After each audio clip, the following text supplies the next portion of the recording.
Hello and welcome to SPMIS Academy. Today we'll analyze important newspaper articles of 29th July 2026. Please note you can download the PDF version of today's newspaper analysis by clicking the link given in the comment section. This is the list of the topics that we'll be covering from today's newspaper. The first topic is about earthquake in Japan, important from our syllabus GS paper 1 geography point of view. Current news ये है कि एक 7.1 magnitude का earthquake आया in Kyushu island of Japan. Japan की अगर हम बात करें तो it is made up of 5 main islands, Hokkaido in the north, then Honshu, Shikoku, Kyushu जहाँ पे अभी ये अर्थक्वेक आया है, और फिर इससे और साउथ में छोटे छोटे आइलैंड्स हैं जिनको कहा जाता है ओकिनावा आइलैंड्स। तो क्यूसू आइलैंड में अर्थक्वेक आया और उसके साथ ही साथ फिर सी ऑफ जापान में थोड़ा सुनामी भी देखने को मिला। This earthquake in Japan is related with circum Pacific belt, जिसको हम लोग पैसिफिक रिंग ऑफ फायर भी कहते हैं। So Japan lies on circum Pacific belt and that is why Japan के अंदर हमें रेगुलर या फ्रीक्वेंट अर्थक्वेक देखने को मिलते हैं।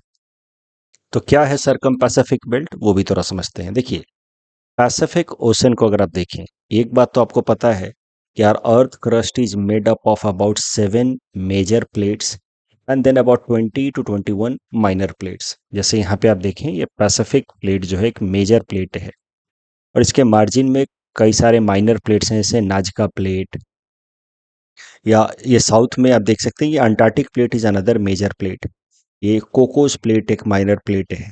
तो जहाँ पे भी ये प्लेट्स आपस में इंटरैक्ट करते हैं, जो प्लेट बाउंड्रीज होती हैं, वहाँ पे प्लेट्स आपस में इंटरैक्ट करते हैं। इस इंटरैक्शन को ही कहा जाता है प्लेट टेक्टोनिक्स। ये इंटरैक्शन कभी कभार कन्वर्जेंट होता है, मतलब दोनों प्लेट्स एक दूसरे के डायरेक्शन में आ रहे होते हैं। कभी डाइवर्जेंट होता है, मतलब एक दूसरे से दूर जा रहे होते हैं। कभी कभार ट्रांसफॉर्म होता है, जहाँ पे दोनों प्लेट्स एक दूसरे के पैरेलल मूव कर रहे होते हैं। जैसे यहाँ पे एक ट्रांसफॉर्म बेल्ट बनता है सैन एंड्रियास फॉल्ट आसपास इन यूएस।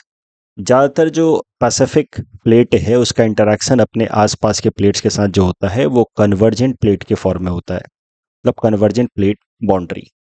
तो इस कारण से जब प्लेट्स आपस में इंटरैक्ट करते हैं that too in convergent manner, तो फिर वहाँ पे ये जो प्लेट्स हैं वो एक दूसरे के साथ फ्रिक्शन क्रिएट करते हैं और उस कारण से tremor of the earth surface होता है, trembling of the earth surface, that is nothing but earthquake.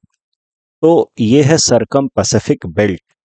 Circum Pacific belt is region around the Pacific plate. जो पैसिफिक प्लेट है जिसके ऊपर पैसिफिक ओशन है, उस पैसिफिक प्लेट के अराउंड उसके मार्जिन को कहा जाता है सर्कम पैसिफिक बेल्ट।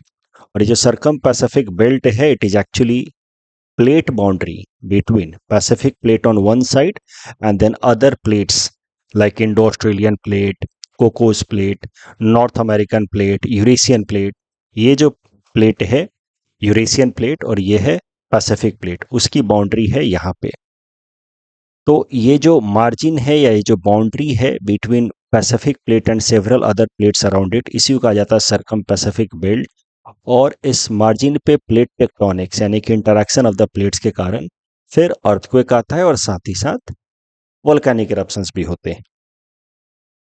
इसी रीजन को कहा जाता है सर्कम पैसिफिक बेल्ट। आप देख सकते हैं ये जो रीजन है इसको कहा जाता है सर्कम पैसिफिक बेल्ट। इसी एरिया को पैसिफिक रिंग ऑफ फायर भी कहते हैं। So both are the same, circum Pacific belt या पैसिफिक रिंग ऑफ फायर। ये देख सकते हैं आप। दुनिया के लगभग 90% अर्थक्वेक एंड 75% ऑफ वोल्केनोज इसी रीजन में देखने को मिलते हैं। सो दिस रीजन, सिंस यहाँ पे प्लेट टेक्टोनिक्स यानी कि इंटरैक्शन अमंग्स द प्लेट काफी फ्रिक्वेंट और वायलेंट तरीके से होता रहता है। आप देखिए, जहाँ पे भी प्लेट मार्जिन है, प्लेट टेक्टोनिक्स है, वहां पे ही अर्थक्वेक ज्यादा आते हैं। ये जो डॉटेड तरीके से दिखाया गया है, epicenters of the earthquake witnessed for about 30-40 years in recent past। तो जहाँ पे भी प्लेट बाउंड्रीज हैं वहाँ पे अर्थक्वेक ज़्यादा आ रहे हैं, लेकिन ये जो प्लेट बाउंड्री है इन द अंटार्कटिक ओशन, ये plate boundary divergent plate boundary है। इस कारण से यहाँ पे बहुत ज़्यादा अर्थक्वेक नहीं आता, मतलब plates are moving away from each other. जहाँ पे कन्वर्जेंट प्लेट बाउंड्रीज हैं वहाँ पे अर्थक्वेक ज़्यादा आता है। जैसे अब भारत का यहाँ हिमालयन रीजन को देख लीजिए, ये कन्वर्जेंट प्लेट बाउंड्री है। इंडियन सब continental plate and Eurasian plate दोनों कन्वर्ज हो रहे हैं, चूंकि ये लैंड पे कन्वर्जेंट प्लेट बाउंड्री बन रहा है। तो इस कारण से यहाँ पे फोल्ड माउंटेन्स हिमालय बना, और साथ ही साथ यहाँ पे अर्थक्वेक्स भी आते रहते हैं। इसी कारण से हमें असम के अंदर फ्रिक्वेंटली अर्थक्वेक विटनेस करने को मिलता है। पॉइंट ये है कि ये जो पैसिफिक प्लेट है उसकी जो मार्जिन है वहाँ पे ज़्यादातर जो इंटरेक्शन होता है वो कन्वर्जेंट इंटरेक्शन होता है, और इस कारण से इस रीजन में बहुत सारा अर्थक्वेक देखने को मिलता है। About 90% of world's earthquake witnessed in this region and 75% of volcano. अब वोल्केनिक इरप्शन क्यों होता है वो भी समझते हैं। देखिए, जब भी प्लेट्स आपस में कन्वर्ज करेंगी, एक दूसरे के डायरेक्शन में आएंगी, तो उनमें से कोई तो एक प्लेट रिलेटिवली हेवियर होगा, जो ज़्यादा भारी होगा वो नीचे सबडक्ट करने लगता है। सबडक्ट करने के बाद वो अर्थ के अंदर जो मैग्मा है, काफ़ी हॉट मैग्मा जो है उसके टेम्परेचर बहुत ज़्यादा रहता है अर्थ क्रस्ट के नीचे मैग्मा, सो मोल्टेन हॉट मैग्मा, उसमें जाकर के जब क्रस्ट मिलता है, जो हेवियर क्रस्ट था वो सबडक्ट होने लगा, नीचे मैग्मा में मिलता है, और फिर उसके बाद वो बहुत फास्ट तरीके से एक्सपैंड होता है, एक्सप्लोड होता है, और वो एक्सप्लोजन ही फिर ऊपर का जो क्रस्ट है, जो क्रस्ट सबडक्ट नहीं हुआ था, जो ऊपर रह गया था, उस क्रस्ट को ब्रेक करके कुछ कुछ वोल्केनिक इरप्शंस बाहर आते हैं। मैग्मा एक्चुअली बाहर आता है जिसको हम लोग वोल्केनो कहते हैं। तो पॉइंट इज कि ये जो सरकम पैसिफिक बेल्ट है यहाँ पे अर्थक्वेक्स तो आते ही हैं, they are also vulnerable to volcanoes because of subduction of a heavy plate which ultimately mixing with magma leads to violent eruption of magma from beneath the earth crust leading to volcanic eruption। साथ ही साथ यहाँ पे generally tsunami भी देखने को मिलती है, क्योंकि सुनामी होता क्या है, it is large and very powerful ocean wave. अब जब ये ओशन के बीच में रहते हैं तो इनका वेवलेंथ ज़्यादा होता है, इसलिए वेव हाइट कम होती है। जब ये कोस्ट के नज़दीक पहुंचने लगते हैं तो वेवलेंथ इनका कम होने लगता है, क्योंकि अब इतना इनको स्पेस मिला नहीं, तो इनकी हाइट बढ़ जाती है, और फिर एकाएक से आप देखते हैं कि पानी जो है वो 40-50 फीट ऊपर उठ जाता है, उसको हम लोग सुनामी कहते हैं। अब ये सुनामी आने के पीछे मुख्य कारण है ओशन सरफेस के अराउंड अर्थक्वेक आना, ओशन सरफेस में अर्थक्वेक आना। तो ये जो पैसिफिक रिम ऑफ फायर है या सरकम पैसिफिक बेल्ट है, यहाँ पे अर्थक्वेक भी आते हैं because of plate tectonics, volcanic eruption भी होता है, और साथ ही साथ फिर हमें सुनामी भी देखने को मिलती है। ये तीन नेचुरल डिजास्टर जो हैं आपस में इंटर रिलेटेड हैं, which is generally witnessed in this region. एक मैसिव सुनामी इस रीजन में देखने को मिली थी साल 2009 में नियर सुमात्रा। देखिए 2004 में जब इंडियन ओशन में सुनामी आया था तब भी उस रीजन में सुनामी आया ही था, जापान के अराउंड। 2009 में, 2011 में वहाँ पे सुनामी आई थी फिर से। उस 2011 वाले सुनामी में जापान के कई सारे न्यूक्लियर पावर प्लांट डैमेज हो गए थे। 2025 में, पिछले साल, इसी रीजन में रसिया का जो कामचटका पेनिनसुला है वहाँ पे सुनामी देखने को मिला था। तो सिंपल सी बात है कि this circum Pacific belt is vulnerable to three types of natural disasters: earthquake, volcanic eruptions and tsunami। इस टॉपिक के बेसिस पे दो प्रीलिम्स प्रैक्टिस क्वेश्चंस हैं। Please attempt these questions and submit the answer in the comment section. ये सवाल UPSC ने पूछा था, discuss geophysical characteristics of circum Pacific ocean. APSC ने भी पूछा था इस तरीके का प्रश्न कि name the major earthquake prone areas of the world and give details of circum Pacific belt. तो जो भी हमने डिस्कस किया उसके बेसिस पे आप इस क्वेश्चन को आराम से अटेम्प्ट कर सकते हैं। ज्योग्राफी के प्रश्नों में ज़्यादा एक्सप्लेनेशन आप मैप की मदद से करने की कोशिश करें तो ज़्यादा अच्छा रहेगा। मैप के अराउंड हम कुछ पॉइंट्स बना करके आप एक्सप्लेन करें चीज़ों को। Next topic is about continuation of PM Ajay scheme, important from our syllabus GS paper 2 governance point of view. PM Ajay scheme stands for अनुसूचित जाति अभ्युदय योजना। इसको साल 2021-22 में लॉन्च किया था भारत सरकार ने। इसका लक्ष्य है शेड्यूल कास्ट कम्युनिटीज के अंदर पॉवर्टी के केसेस को रिड्यूस करना, उनके लिए एम्प्लॉयमेंट अपॉर्चुनिटीज क्रिएट करना, स्किल डेवलपमेंट करना। इस स्कीम को रन करती है ministry of social justice and empowerment. It's a central sponsored scheme.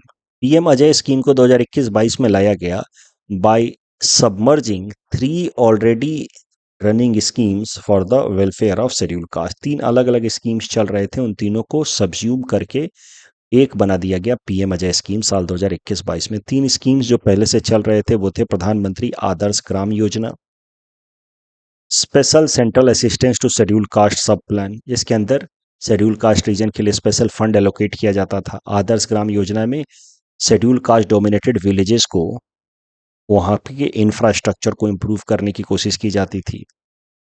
And बाबू जगजीवन राम छात्रवास योजना, जहां पे शेड्यूल कास्ट स्टूडेंट्स को स्कॉलरशिप दिया जाता था ताकि वो हॉस्टल फैसिलिटीज भी अवेल कर पाए व्हेन परस्यूइंग हायर एजुकेशन। इन तीनों को सब्ज्यूम करके फिर एक स्कीम बना दिया गया पीएम अजय स्कीम। अब पीएम अजय स्कीम के अंतर्गत ये जो तीनों स्कीम्स के गोल्स थे वो एक साथ इंप्लीमेंट किए जाते हैं। जैसे आदर्श ग्राम बनाने की कोशिश की जा रही है एससी डोमिनेटेड विलेजेस को, वहां पे इंफ्रास्ट्रक्चर को बेहतर किया जा रहा है। Grant in aid is given for district या state level projects for betterment of schedule caste, socio economic betterment, comprehensive livelihood projects या construction of hostels for schedule caste students. अब ये जो स्कीम है पीएम अजय स्कीम, ये 5 साल के लिए इंप्लीमेंट की गई थी 2021 से लेकर के 2026 तक। अब करंट न्यूज ये है कि भारत सरकार ने लोकसभा में अनाउंस किया कल कि इस स्कीम को 5 साल के लिए और एक्सटेंड किया जा रहा है। Seeing the positive outcome that has been witnessed due to scheme as far as social justice is concerned, Bharat सरकार ने तय किया है कि इस स्कीम को 2031 तक रन करेंगे। इस टॉपिक के बेसिस पे 2 प्रीलिम्स प्रैक्टिस क्वेश्चंस हैं। Please attempt these questions and submit the answer in the comment section. Next topic is about Bhargav Astra counter drone system, important from our syllabus GS paper 3 defence point of view. Bhargav Astra, it's a hard kill counter drone system. देखिए, जब भी हमारे देश के ऊपर drone attack होगा तो उससे प्रोटेक्ट करने के लिए हमें काउंटर ड्रोन सिस्टम्स की जरूरत होगी जो ड्रोन्स के अटैक को प्रिवेंट कर पाए। अब काउंटर ड्रोन सिस्टम्स 2 तरीके के होते हैं। हार्ड किल, जो सीधा सीधा एनिमी ड्रोन्स को डिस्ट्रॉय कर दे, और दूसरा होता है सॉफ्ट किल। सॉफ्ट किल में ड्रोन्स को डिस्ट्रॉय नहीं किया जाता है, मिसगाइड कर दिया जाता है, जीपीएस स्पूफिंग कर दी, उसके सिस्टम को ही हैक कर दिया और उसको वहां पे फिर धीरे धीरे डाउन करा दिया। तो उसमें डिस्ट्रॉय करने के बजाय जो उसका इंटरनल सॉफ्टवेयर है उसको हैक करने की कोशिश की जाती है और उसकी मदद से उस ड्रोन को डाइवर्ट या ग्राउंड करने की कोशिश की जाती है। इस तरीके के अप्रोच को कहा जाता है सॉफ्ट किल ऑफ ड्रोन्स। जो भार्गव अस्त्र बनाया गया है ये एक काउंटर ड्रोन सिस्टम है which will take hard kill approach, मतलब एनिमी ड्रोन्स को एयर में ही डिस्ट्रॉय करने की कोशिश करेगा। It is India's first indigenous micro missile system to take down threat of swarm drones. मतलब कई सारी संख्या में जब ड्रोन्स एक साथ आएंगे तो उनको कहा जाता है स्वार्म ड्रोन्स। उनको एयर में ही डिस्ट्रॉय करने के लिए माइक्रो मिसाइल्स का इस्तेमाल किया जाएगा अंडर भार्गव अस्त्र। इस तरीके का दिखता है भार्गव अस्त्र। इसको बनाने वाली कंपनी का नाम है इकोनॉमिक एक्सप्लोसिव लिमिटेड, जो एक प्राइवेट डिफेंस मैन्युफैक्चरिंग कंपनी है। इसका नाम आप याद रखेंगे, कभी आपको कहना हो कि डिफेंस मैन्युफैक्चरिंग में now private sectors are coming up, तो वहां पे आप इकोनॉमिक एक्सप्लोसिव लिमिटेड का नाम लिख सकते हैं। भार्गव अस्त्र कैसे काम करेगा अगर हम वो देखें तो इसमें 2 लेयर ऑफ किल मैकेनिज्म है। पहला लेयर है जिसमें अनगाइडेड माइक्रो रॉकेट्स, मतलब चारों दिशा में माइक्रो रॉकेट्स लॉन्च हो जाएंगे, लेकिन उनका रेंज सिर्फ 20 मीटर का है। वो किसी एक ड्रोन को टारगेट करके हिट नहीं करेगा, चारों दिशा में वो फायर होगा एक साथ। अनगाइडेड माइक्रो रॉकेट्स 20 मीटर तक का रेंज है। उसके अलावा जो दूसरा लेयर है वो थोड़ा लार्जर रेंज है। तो मैंने कहा 2 लेयर में डिफेंस है। पहला लेयर जो है वो अनगाइडेड माइक्रो रॉकेट्स चारों दिशा में फायर होगा, 360 डिग्री फायर कर सकता है।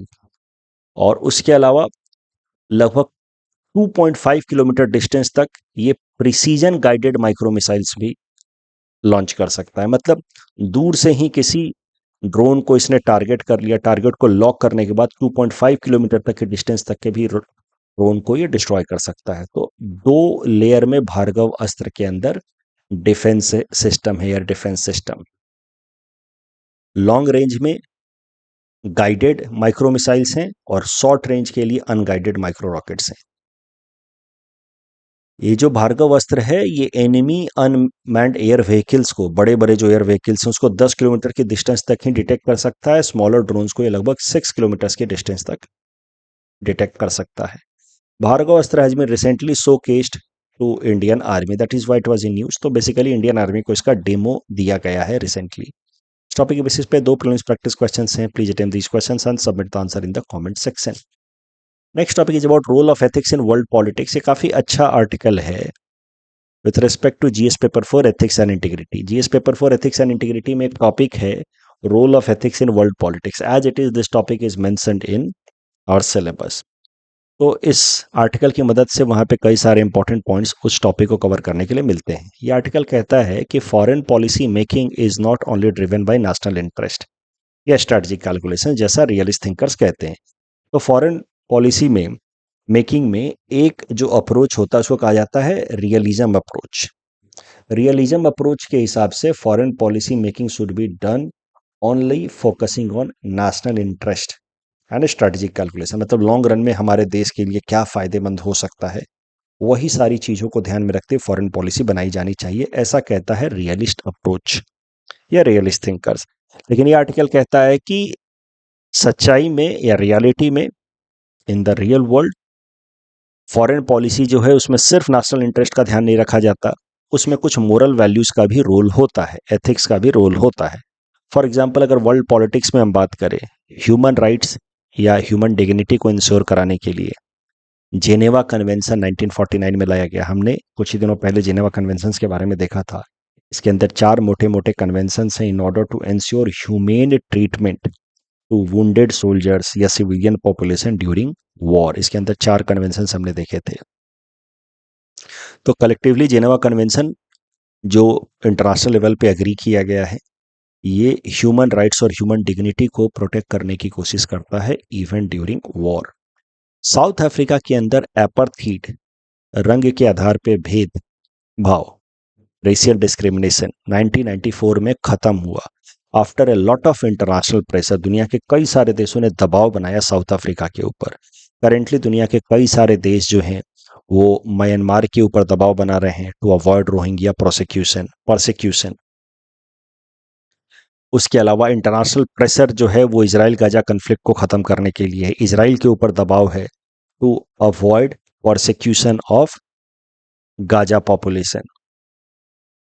अकाउंटेबिलिटी इंश्योर कराने के लिए ग्लोबल पॉलिटिक्स में जस्टिस इंश्योर कराने के लिए कुछ इंस्टीट्यूशंस बनाए गए हैं, जैसे रोम स्टैट्यूट की मदद से बनाया गया international criminal court, ICJ international court of justice बनाया गया, judicial wing of United Nations. Climate justice and intergenerational equity. Intergenerational equity मतलब आज का जनरेशन इतना ज़्यादा ग्रीन हाउस गैस इमिशन ना कर दे कि आने वाले जनरेशन को सफ़र करना पड़े। अगर हम ग्रीन हाउस गैस इमिशन बहुत ज़्यादा करते हैं, सस्टेनेबल डेवलपमेंट के प्रिंसिपल्स को डिसरिगार्ड करते हैं, तो it will be injustice towards the generation that is yet to come, क्योंकि हमारी गलतियों का नुकसान उनको उठाना पड़ेगा। इंटर जनरेशनल जस्टिस या क्लाइमेट जस्टिस को इंश्योर कराने के लिए भी कई सारे इनिशिएटिव्स लिए गए, जैसे कि पेरिस एग्रीमेंट, इसमें कॉमन बट डिफरेंशिएटेड रिस्पॉन्सिबिलिटी की बात की गई है। Montreal protocol, ozone depleting substances को रिड्यूस करने की बात की गई है। हेल्थ केयर में जस्टिस या इक्विटी को इंश्योर कराने के लिए ग्लोबल कोविड-19 वैक्सीन इनिशिएटिव कोवैक्स लाया गया था on the platform of WHO. Global equity, दुनिया के तमाम जो गरीब देश हैं उनको इकोनॉमिक तरीके से मदद करने के लिए एक इनिशिएटिव लाई गई थी, HIPC, heavily indebted poor countries. This initiative was brought by IMF and World Bank in order to reduce unsustainable external debt of world poorest countries, launched in 1996. So this can be a good example of economic justice, global equity या economic justice, HIPC initiative. Examples involving India, जहाँ पे भारत ने ऐसी actions दिखाए हैं जो सिर्फ realism द्वारा गाइडेड नहीं है, जिसमें कहीं ना कहीं एथिक्स का भी रोल है। ह्यूमैनिटेरियन असिस्टेंस जैसे ऑपरेशन दोस्त will launched in Turkey या Syria after earthquake in 2023. Recently, Operation Amistad in Venezuela after devastating earthquake there. Human rights को रेस्पेक्ट करते हुए भारत ने जिनेवा जो कन्वेंशंस थे 1949 वाले, उसको भारत में इंप्लीमेंट करने के लिए जिनेवा कन्वेंशन एक्ट लाया 1960 में। हेल्थ केयर के अंदर वैक्सीन मैत्री इनिशिएटिव लाई गई 2021 में, जिसमें भारत ने कोविड 19 वैक्सीन को सप्लाई किया दुनिया के कई सारे गरीब देशों के अंदर। Moving beyond it's narrow strategic interest, India emphasised on the health care needs of the poor countries. Environmental initiatives बहुत सारे लिए हैं भारत ने, जो कलेक्टिव गोल पे एम्फेसाइज करता है, ना कि भारत के अपने स्ट्रेटेजिक इंटरेस्ट पे अकेले, जैसे international solar alliance, international big cat alliance, global biofuel alliance, India's INDC under Paris agreement, जिसमें भारत ने कहा है कि we will attain net zero by 2070। हम अपना green house gas emission cut down कर रहे हैं। रूल बेस्ड ग्लोबल ऑर्डर बना रहे। ग्लोबल ऑर्डर जो है उसमें कोई देश एक दूसरे के ऊपर अग्रेशन ना दिखाए, हर देश एक दूसरे के साथ एथिकली बिहेव करे। इसके लिए भी कुछ इनिशिएटिव्स लिए भारत ने, जैसे इंडो पैसिफिक ओशन इनिशिएटिव या SAGAR security and growth for all in the region, जिससे इंडियन ओशन के अंदर सारे देश एक दूसरे के साथ फेयर ट्रीटमेंट करें। तो भारत की जो फॉरेन पॉलिसी है उसमें रियलिज्म का एलिमेंट तो आपको दिखता ही है, लेकिन साथ ही साथ it is also guided by the tradition of culture of वासुदेव कुटुंबकम, that is world is one big family. इस टॉपिक के बेसिस पे ये मेंस प्रैक्टिस क्वेश्चन है कि कैसे फॉरेन पॉलिसी मेकिंग में एथिक्स का भी रोल है। आप इस क्वेश्चन को अटेम्प्ट कर सकते हैं the basis of discussion we had. PM Rahat scheme से रिलेटेड तीनों स्टेटमेंट सही हैं। गुड समारिटन वो होते हैं, वो good Samaritan provisions have been brought to encourage bystanders to assist road victims. Tokenization को बेटर रिप्रेजेंट करता है, converting land title into blockchain digital token. OECD से रिलेटेड दूसरा स्टेटमेंट ऑफ कोर्स गलत है, India is not a member of OECD, but पहला statement सही है। हेपेटाइटिस से रिलेटेड दूसरा स्टेटमेंट गलत है। Hepatitis B unlike hepatitis C does not have a vaccine, but fact ये है कि हेपेटाइटिस ए और बी का वैक्सीन आ चुका है। यहाँ पे करेक्ट अगर मैच करें तो सही ऑप्शन है ए, फ्रांस डी डे, इसके लिए अलाइड फोर्सेस का landing during world war two. Mount Olympus सीधा मैच करेगा 2 से throne of Zeus and mixed culture natural heritage site. That's all from our side for today, thanks for watching.